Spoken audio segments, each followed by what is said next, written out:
네, 오늘 여러분과 함께 복음에 합당하게 생활하라라는 제목으로 하나님 말씀 나누도록 하겠습니다. 우리가 그리스도인으로서 신앙생활하면서 복음이라는 단어를 아주 많이 들었습니다. 복음이라는 단어를 쓰기도 하고요. 그런데 우리가 이 복음을 제대로 이해하고 있는가? 이 복음에 대해서 온전하게 이해하고 습득하고 있는가? 생각해 볼 필요가 있습니다. 복음이 여러분에게 어떠한 가치를 갖고 있는지 누군가 물어본다면 여러분 어떻게 대답하시겠습니까? 복음이 뭔가요? 복음은 단순히 구원의 소식만을 의미하는 것이 아니에요. 그 이상으로 더 나아가서 믿는 것에서만 멈추는 것이 아니라 살아내는 데까지 나아가야 합니다. 그래야 복음이 능력을 발휘해요. 힘을 발휘해요. 삶을 바꾸게 되는 겁니다.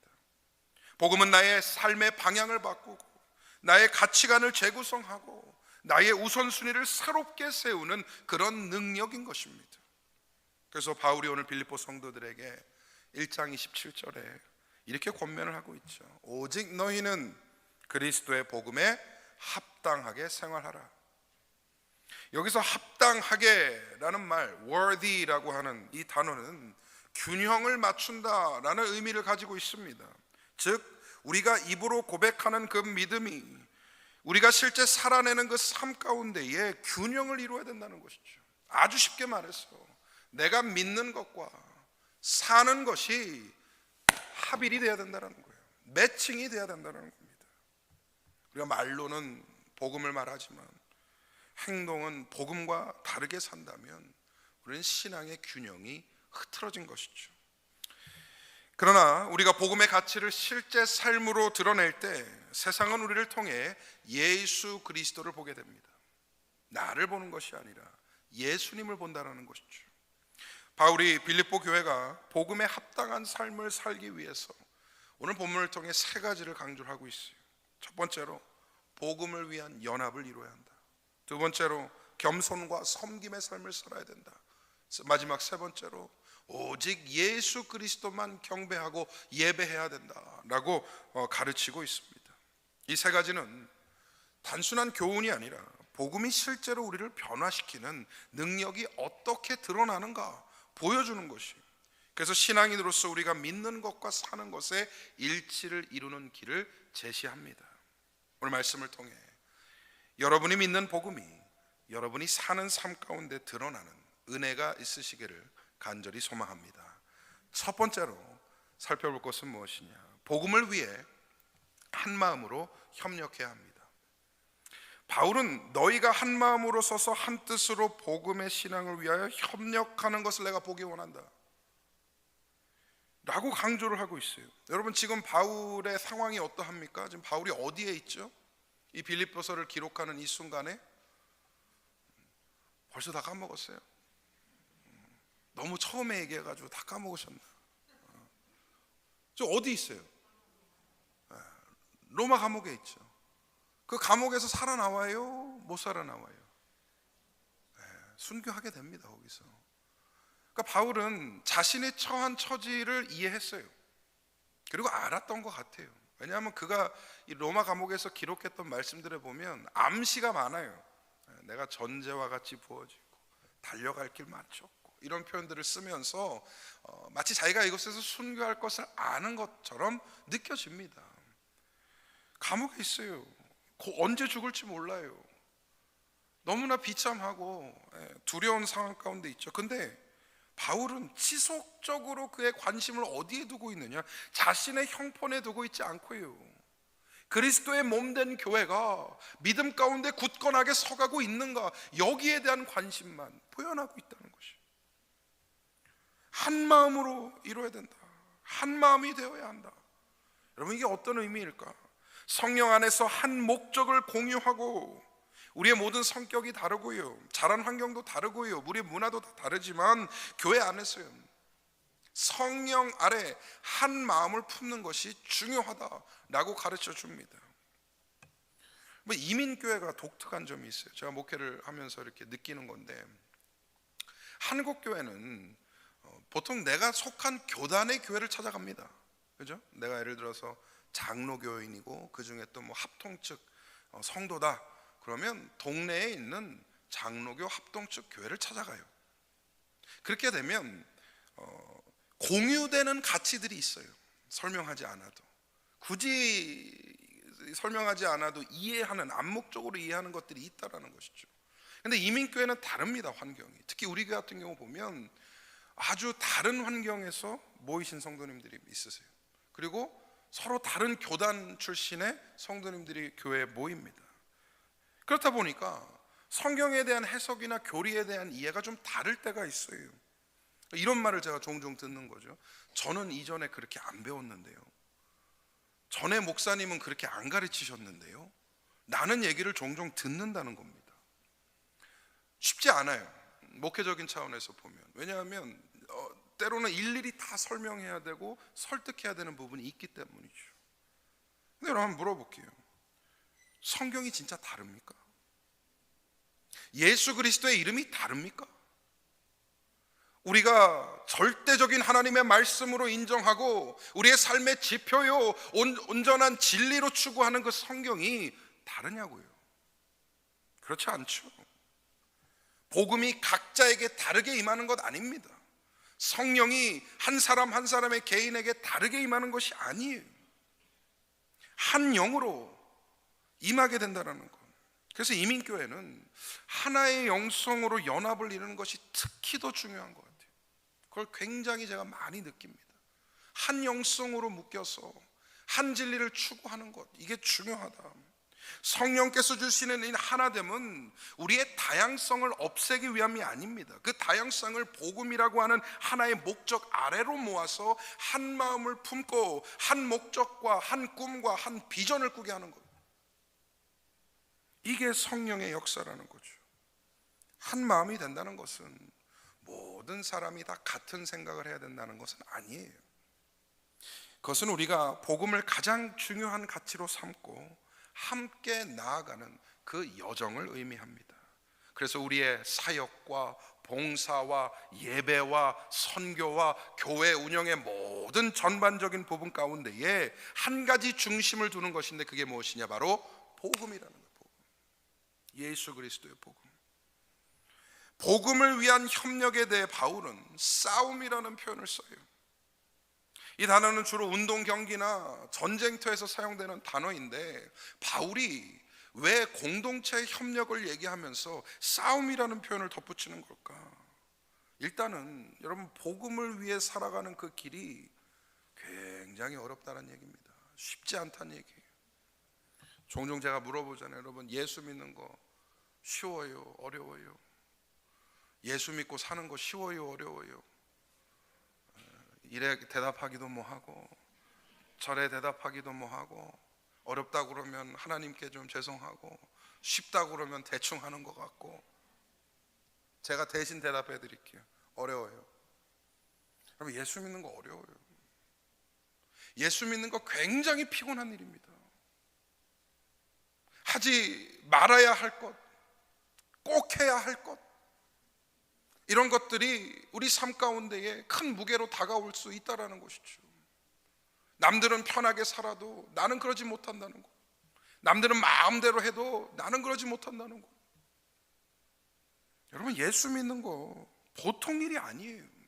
복음을 위해 살아간다는 건 쉬운 길이 아닙니다. 마치 전쟁과 같아요. 신앙생활은 여러분 절대 관람이 아닙니다. 여러분, 교회 와서 어떻게 일하나 보자, 하나님이 어떻게 역사하신가 보자, 목사가 어떻게 설교하는가 보자, 관람객으로 와 계시면 안 돼요. 적극적인 전투입니다. 내가 매일 치러내야 되는 싸움인 것이에요. 가정에서는 영적 무기력과 싸워야 하고요, 직장에서는 타협의 유혹과 싸워야 합니다. 교회 안에서는 분열과 시험의 영과 싸워야 하고요, 내 개인 자신으로는 죄와 싸워 나가야 한다는 것이죠.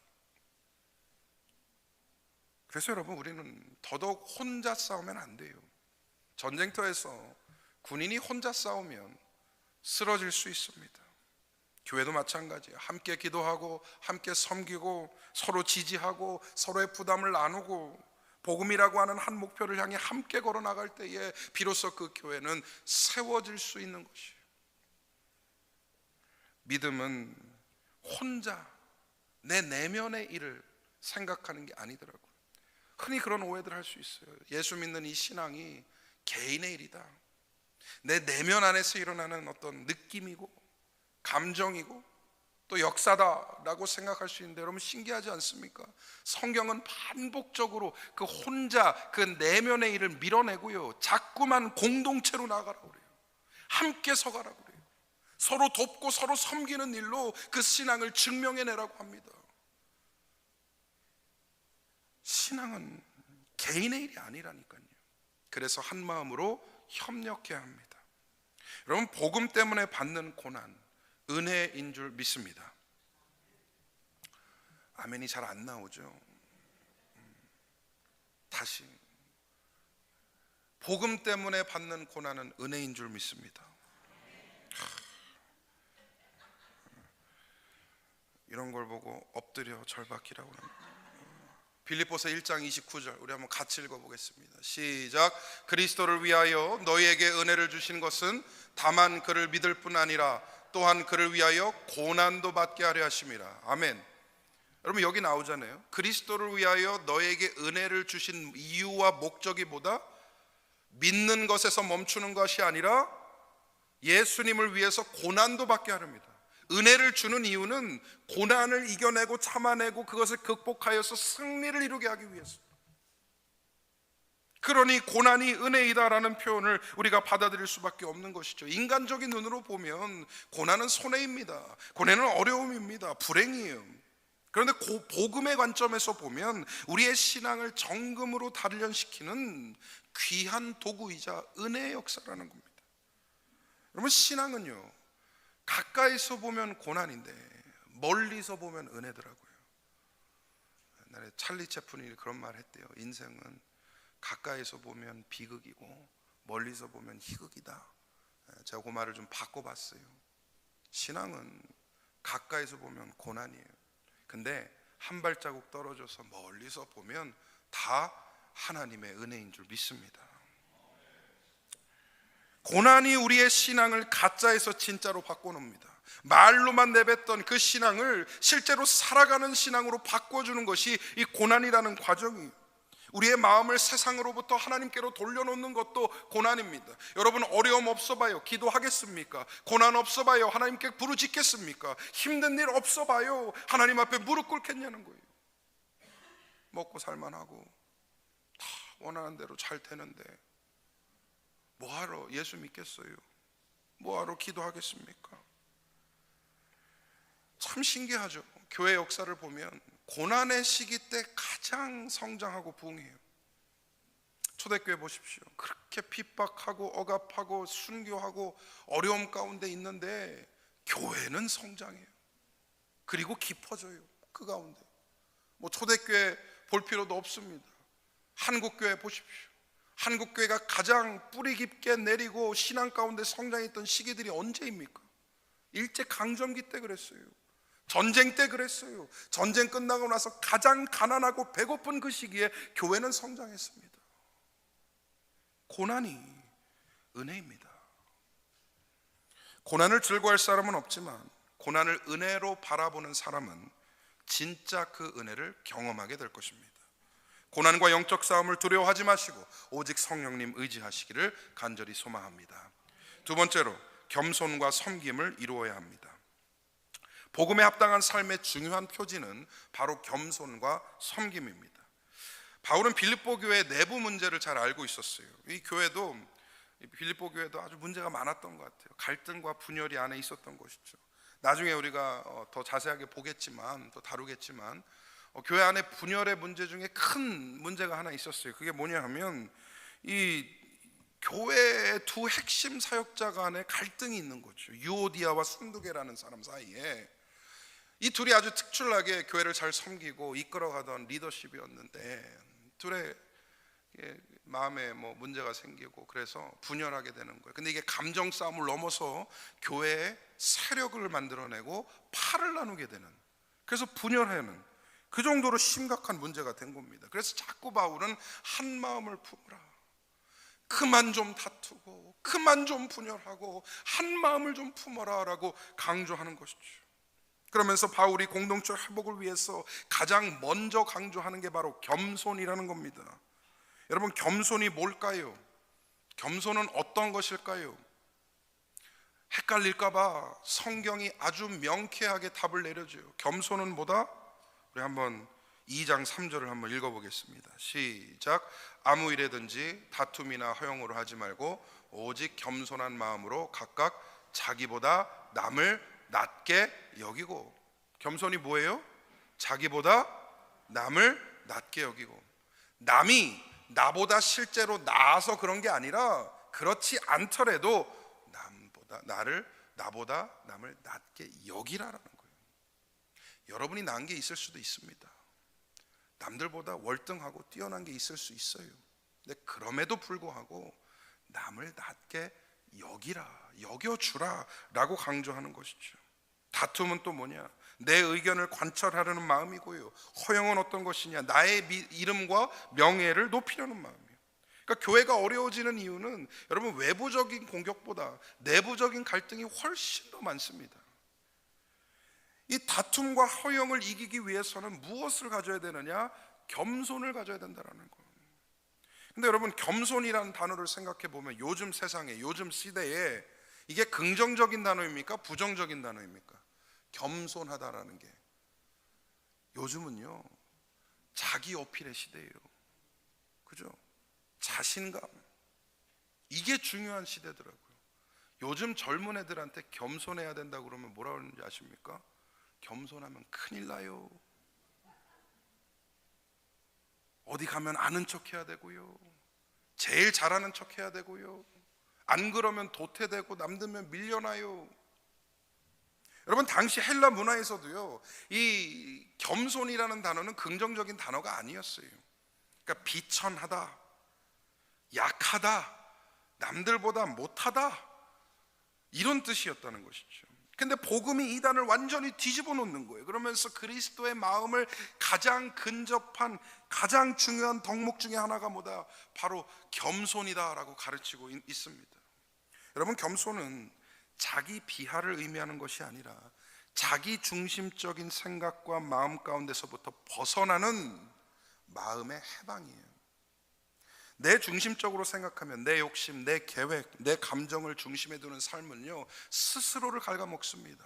스스로를 얽매여 버려요. 근데 겸손이라고 하는 그 덕목이 자리 잡는 순간 마음의 해방이 일어나는 것이죠. 나 중심에서부터 벗어나서 예수 그리스도의 중심으로 나아갈 수 있는 자유가 우리에게 임하는 것입니다.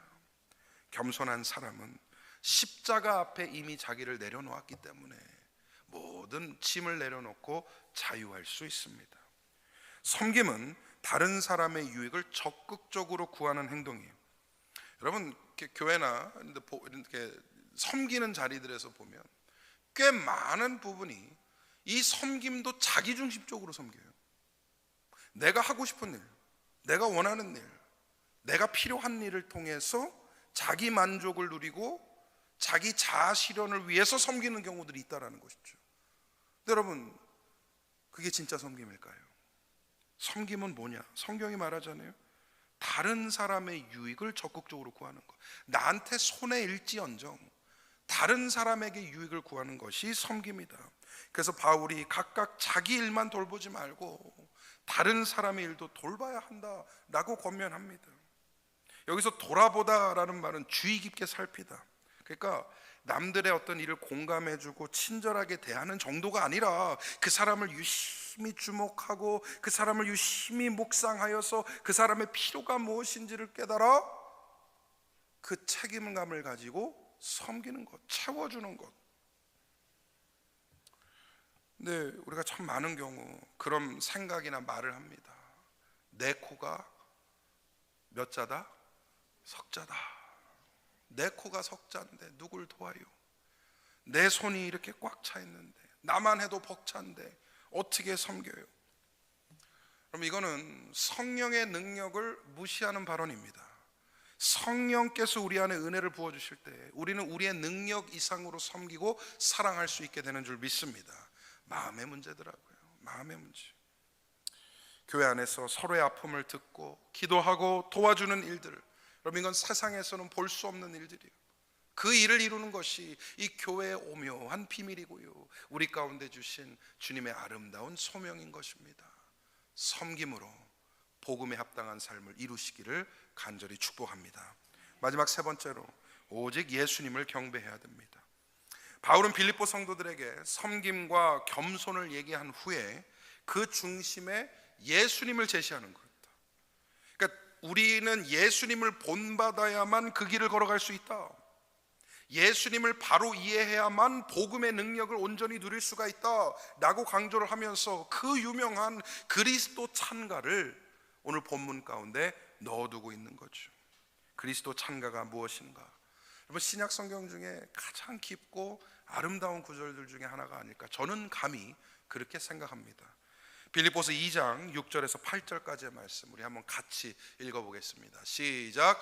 그는 근본 하나님의 본체시나 하나님과 동등됨을 취할 것으로 여기지 아니하시고 오히려 자기를 비워 종의 형체를 가지사 사람들과 같이 되셨고 사람의 모양으로 나타나사 자기를 낮추시고 죽기까지 복종하셨으니 곧 십자가에 죽으심이라. 할렐루야.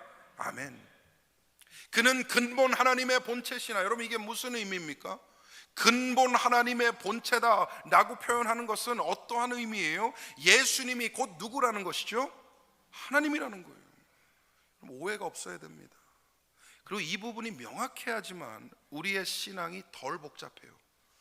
예수님이 누구냐 라고 했을 때 예수님이 곧 하나님이시다. 할렐루야. 정 헷갈리시면 요한복음 1장을 한번 다시 깊이 묵상해 보세요. 아주 명확하게 나타납니다. 그는 근본 하나님의 본체시나 하나님과 동등됨을 취할 것으로 여기지 않으니, 이게 무슨 뜻이냐? 하나님의 영광의 자리에 눌러 앉으셔서 그 영광만을 누리기를 원치 아니하시고 오히려 자기를 비워 종의 형체를 가지소 사람 가운데 나타나셨어. 그냥 사람도 아닌 가장 비천하고 가장 연약한 종의 자리로 오셔서 죽기까지 순종하셨으니 십자가에서 죽으십니다. 여러분, 이런 일은 들어본 적도 없고 본 적도 없는 일입니다. 창조주께서 그 무한한 영광의 자리를 버리고 이 땅 가운데 인간의 몸으로 내려오셔서 죽음을 경험하지 않으셔야 되는 존재임에도 불구하고 죽음을 겪으신다는 거. 여러분, 이거예요. 우리의 복음이 결코 가벼운 게 아니라니까요. 이런 건 들어본 적도 없고 본 적도 없는 역사입니다. 그런데 예수님께서 그 일을 왜 이루셨죠? 이 모든 과정을 왜 이루셨죠? 우리를 어떻게 하시기 때문에? 사랑하시기 때문에. 그래서 십자가는 신적 사랑의 극치를 보여주는 것이에요. 예수님의 낮아지심이 어디까지 겸손해야 되는지를 우리에게 보여줍니다. 이 죽음의 자리까지도 낮아지신 이 예수님의 겸손을 우리가 배울 수 있고 본받을 수 있다면, 여러분, 우리가 용납하지 못할 사람이 누가 있고 참아내지 못할 일이 뭐가 있겠냐는 거예요. 예수님의 겸손을 배우시기를 바랍니다. 그렇게 낮아지시고 죽으시고 우리를 죽기까지 사랑하셨더니 하나님께서 어떻게 하시느냐? 빌립보서 2장 9절 말씀입니다. 같이 읽어보겠습니다. 시작. 이러므로 하나님이 그를 지극히 높여 모든 이름 위에 뛰어난 이름을 주사, 할렐루야, 낮아지셨더니 높이 주셨어요.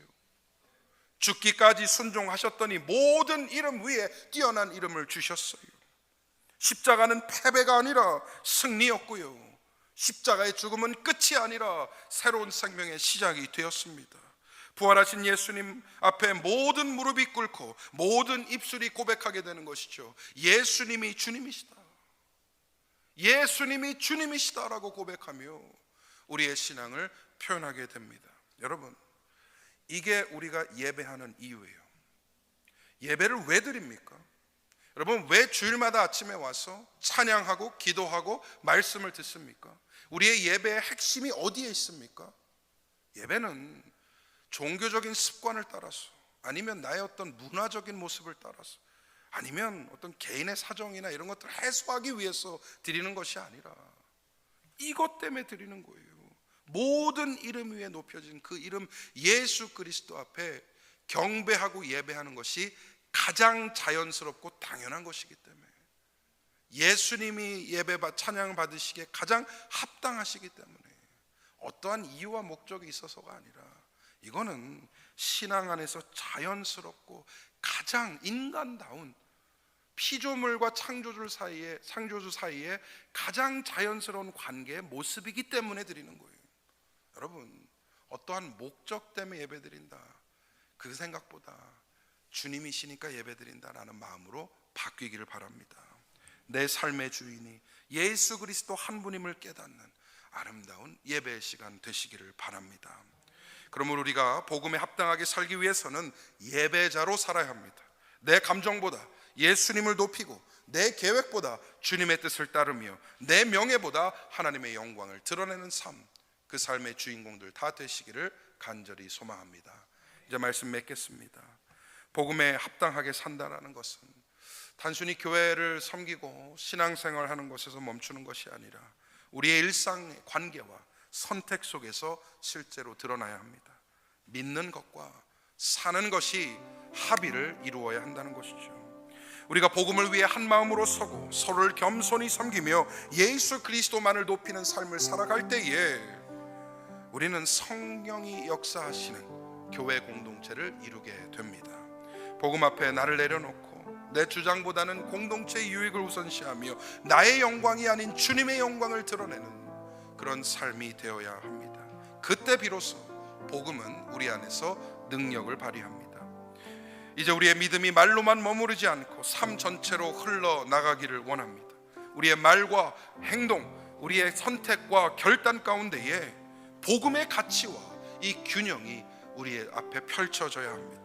여러분, 한 사람의 결단이 가정을 변화시킬 수 있고 교회를 변화시킬 수 있으며 세상 가운데, 이 어두운 세상 가운데 한 줄기 빛으로 역사할 수 있습니다. 저와 여러분이 오늘 이 결단 앞에 온전히 서기를 원합니다. 복음에 합당하게 살리라. 할렐루야. 복음에 합당한 생활을 이루리라. 이 결단을 저와 여러분이 하기를 원합니다. 오늘 결단 앞에 주님께서 새로운 10년 가운데 일어나게 하시고 또 한 주를 은혜로 살아갈 수 있는 힘 주시기를 주님의 이름으로 간절히 축원드립니다. 아멘.